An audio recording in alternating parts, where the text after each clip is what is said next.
toi. Oh. Est-ce que vous pouvez chanter encore avec moi? Oh.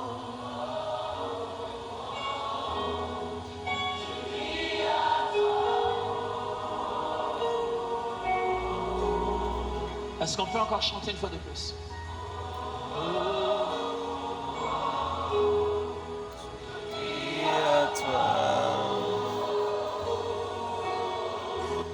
Chantons-le maintenant comme un cri, on y va. Oh, oh, oh. Je crie à toi. En cette fin de semaine, nous devons crier à Dieu. Je crie à toi.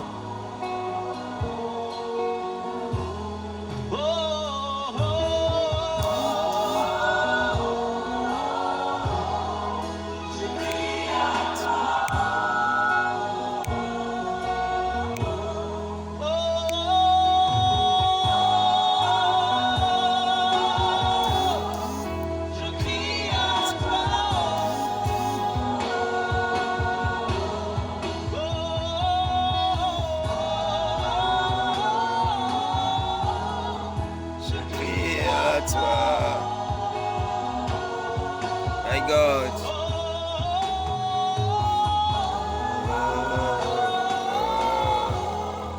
Je crie à toi.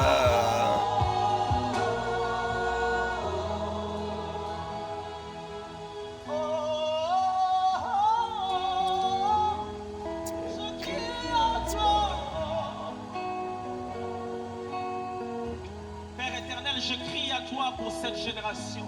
Celle que les hommes ont voulu sacrifier, mais que toi tu as récupérée. My God. Celle que les parents ont voulu échanger avec l'argent, Fada mais que toi tu mazanda as gadabo sauvé. so Celle que paragadayande les se sorciers ont sorcelé, mais kaparaya. que toi tu as récupérée. Celle que le monde, en qui le monde n'a pas confiance. Ouais, je te salue ce matin. Sur la ligne de mire sur laquelle on jette des cailloux et des cailloux. Je dis bonjour ce matin. Je prie pour cette génération. Et puis de là où tu me suis, où tu me suivras.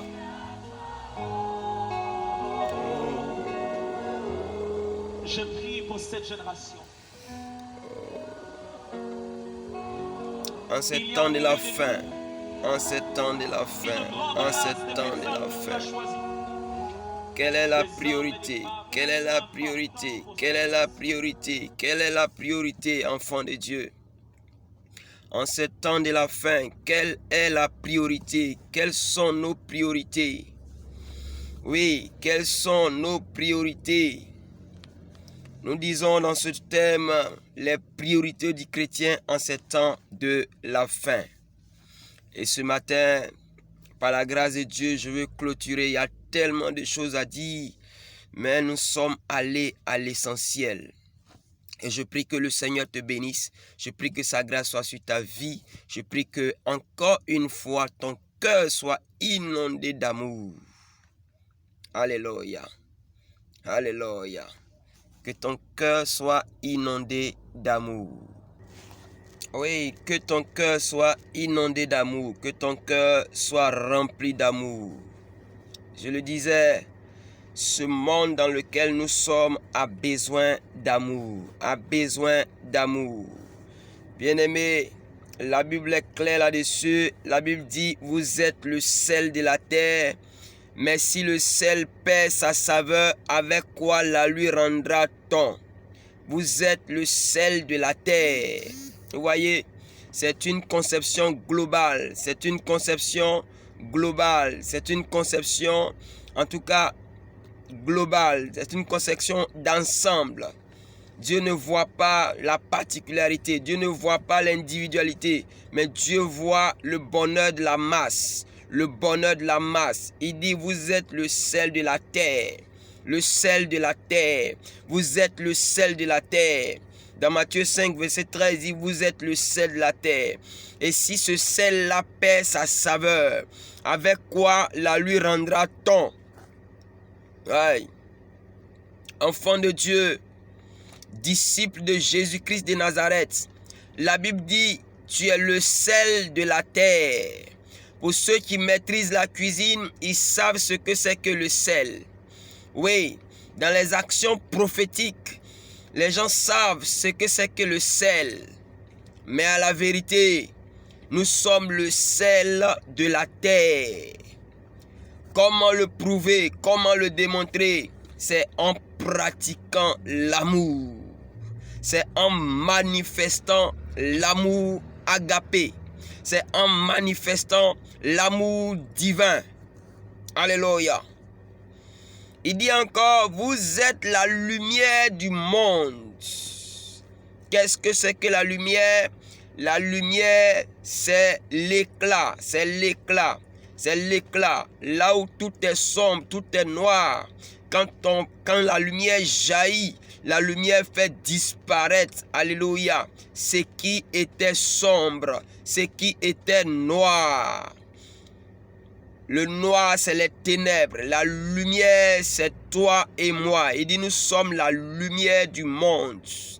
Vous voyez, le Seigneur utilise les deux mots qui sont un ensemble, qui sont vraiment, qui prennent en compte la généralité.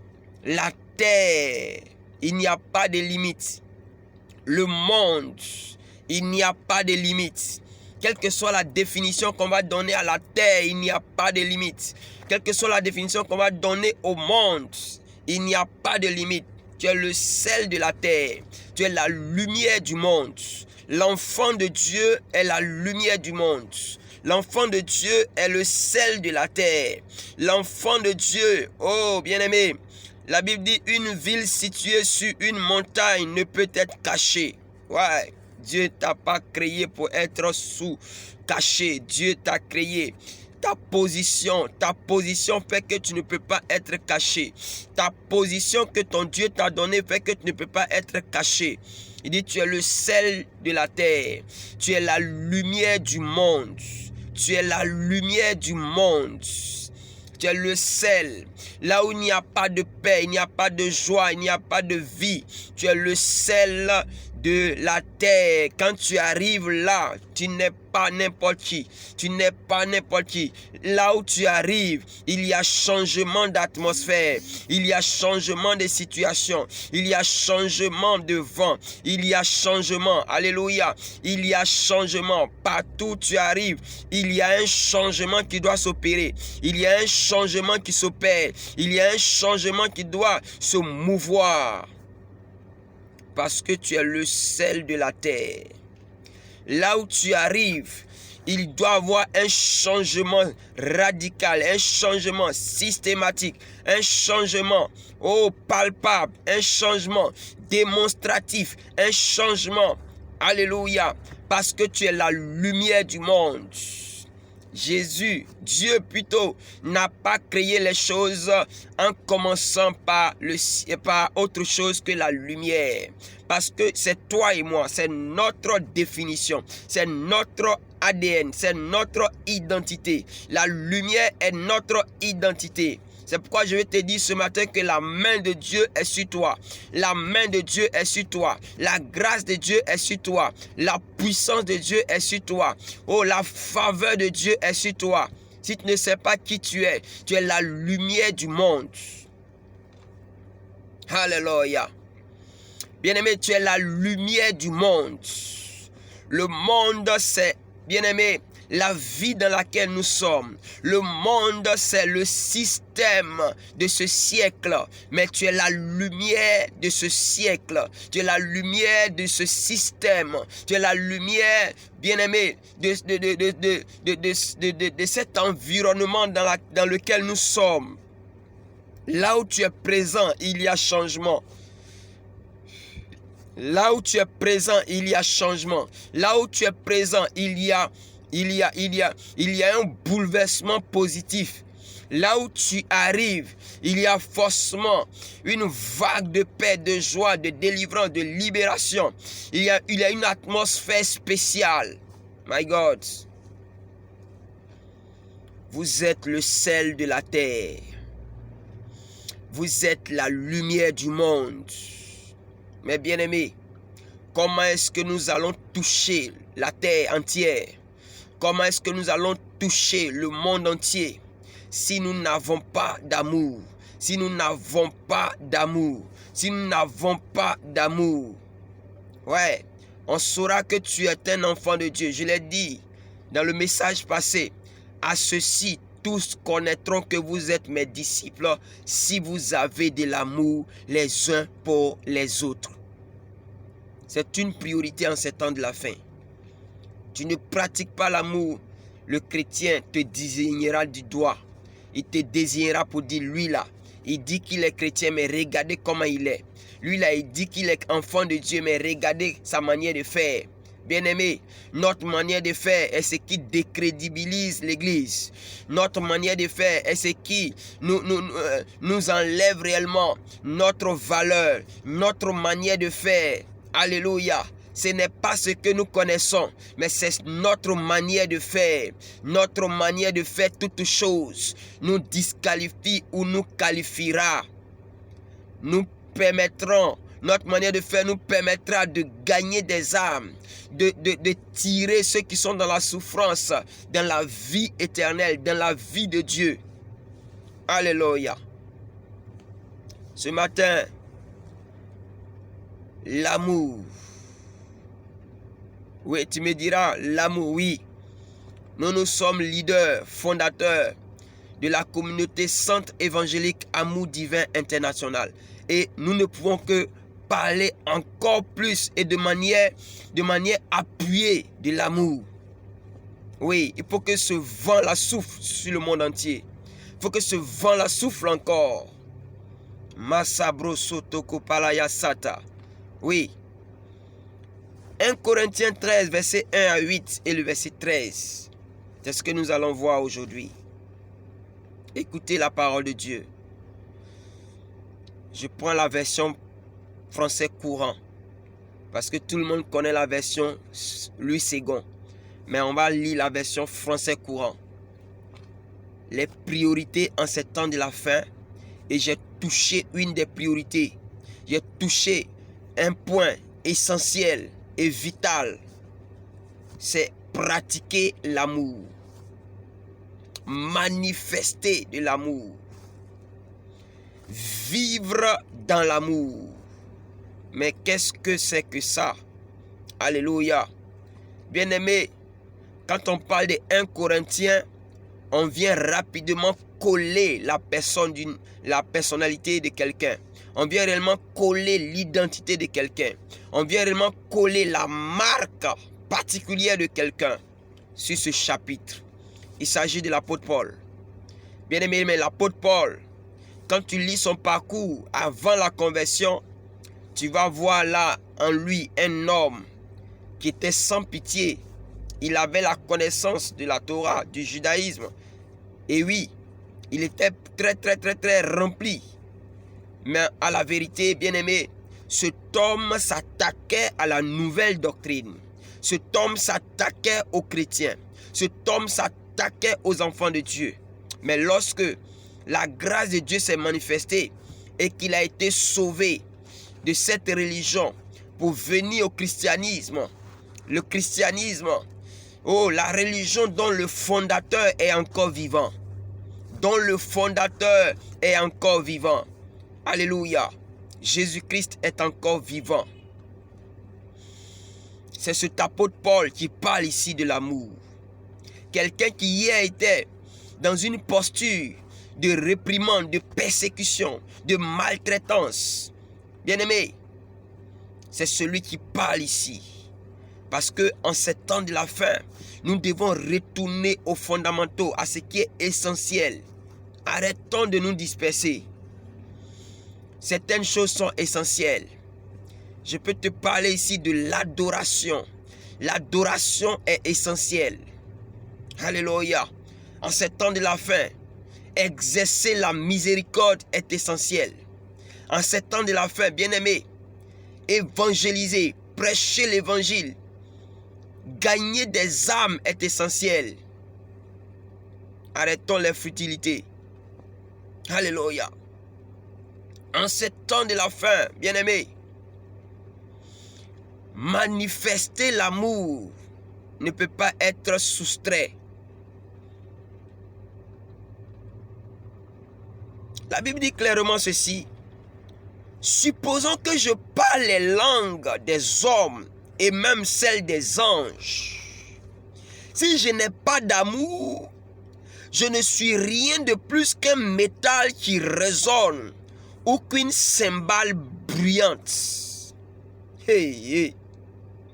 Il dit, supposons que je parle les langues des hommes et même celles des anges. Si je n'ai pas d'amour, je ne suis rien de plus qu'un métal qui résonne ou qu'une cymbale bruyante. Est-ce que tu comprends ça? Tu peux parler en langue, tu peux parler la langue des anges, tu peux parler la langue des hommes. Mais la Bible dit, si tu n'as pas d'amour, si l'amour agapé n'est pas dans ton cœur, tu es comme un instrument qui fait du bruit. Tu es quelqu'un qui fait du bruit. Tu es comme un tambourin. C'est ça. C'est l'apôtre Paul, l'ennemi des chrétiens du début du christianisme. Il dit, je pourrais transmettre des messages reçus de Dieu. Quand on parle des messages reçus de Dieu, on parle de la prophétie. On parle de la prophétie. On parle de la prophétie. La prophétie est un don spirituel. Le parler en langue, la diversité des langues, la glossolalie, c'est un don spirituel. Mais la Bible dit, je pourrais transmettre des messages reçus de Dieu, posséder toute la connaissance et comprendre tous les mystères. Je pourrais avoir la foi capable de déplacer des montagnes. Si je n'ai pas d'amour, je ne suis rien. Aïe. Alléluia. La Bible dit, quand tu vas donner les prophéties en détail, quand tu auras la connaissance, la Bible dit, tu seras comme Apollos. Tu es versé dans les Écritures, soit profondément ou superficiellement comme Apollos. Mais si tu n'as pas d'amour, il dit quand même tu auras la foi, le don de puissance qui s'appelle la foi. Quand tu l'auras, cela te donnera d'avoir la capacité de déplacer les montagnes, d'opérer des miracles, de faire toutes choses. Mais si tu n'as pas d'amour, tu n'es rien toi-même. Est-ce que quelqu'un me comprend ce matin?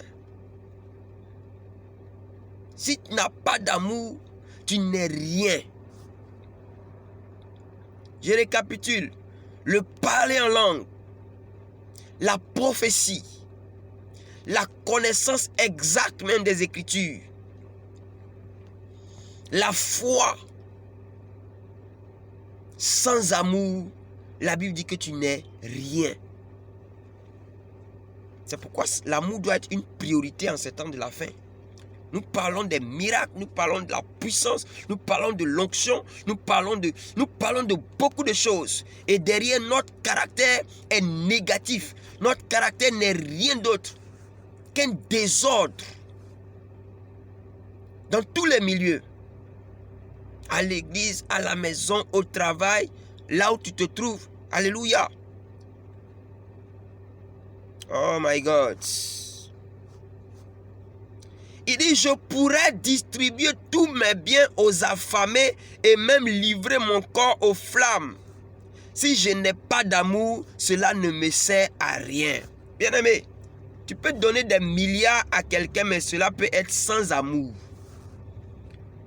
Et quand c'est comme ça, ton acte de charité là, ce n'est rien.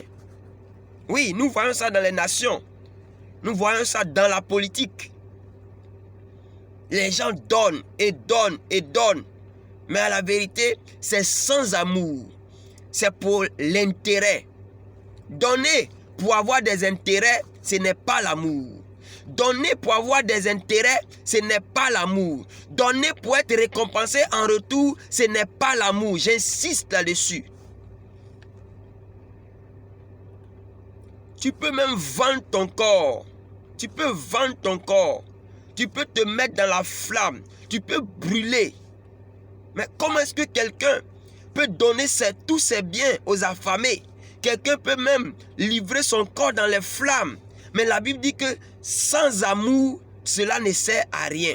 Donc on peut donner son corps, on peut brûler, on peut se tuer même pour l'autre. Mais on peut le faire. Et puis Dieu, du haut des cieux, peut regarder que ton acte là, il n'y a pas d'amour dedans. Il n'y a pas d'amour dedans. Et donc c'est zéro. Waouh! Tes efforts seront vains. Ton sacrifice sera inutile. Un sacrifice sans amour. Oh! Ah, mais c'est fort ça. C'est fort. C'est fort, bien-aimé. C'est fort. Je pourrais distribuer tous mes biens aux affamés, aux misérables, aux nécessiteux. Et même livrer mon corps aux flammes. Si je n'ai pas d'amour, cela ne me sert à rien. Oh Seigneur, combien ta parole est profonde. Frères et sœurs, Bible ouverte ce matin, c'est ça. C'est insister sur cette priorité. C'est insister sur cette priorité. Qui est l'amour agapé. L'amour fraternel ne suffit pas. L'amour agapé englobe tous les autres. La Bible dit clairement ici, qui aime est patient et bon. Quand on aime, on est patient et on est bon. Qui aime n'est pas égoïste. Qui aime est patient et bon. Il n'est pas envieux, ne se vante pas et n'est pas prétentieux. Oui, tu dis tu as l'amour, voilà les caractéristiques de l'amour. La Bible dit quoi? Qui aime est patient et bon. Il n'est pas envieux et ne se vante pas et n'est pas prétentieux. Donc si tu es le contraire de ce qui est là, tu n'as pas d'amour. Il dit encore, qui aime ne fait rien de honteux, n'est pas égoïste, ne s'irrite pas, ne se met pas en colère et n'éprouve pas de rancune. Qui aime n'éprouve pas de rancune. Waouh! Voici les caractéristiques de l'amour. Qui aime ne se réjouit pas du mal. Il se réjouit de la vérité. Qui aime ne se réjouit pas du mal, ne se réjouit pas du mensonge, mais il se réjouit de la vérité. Est-ce que tu as vraiment l'amour? Qui aime supporte tout et garde en toutes circonstances la foi, l'espérance et la patience.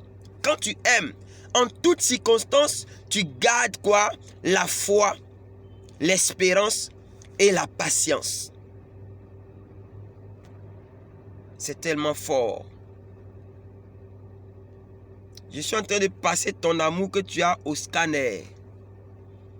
Afin que ce matin, Dieu ouvre les yeux de ton cœur.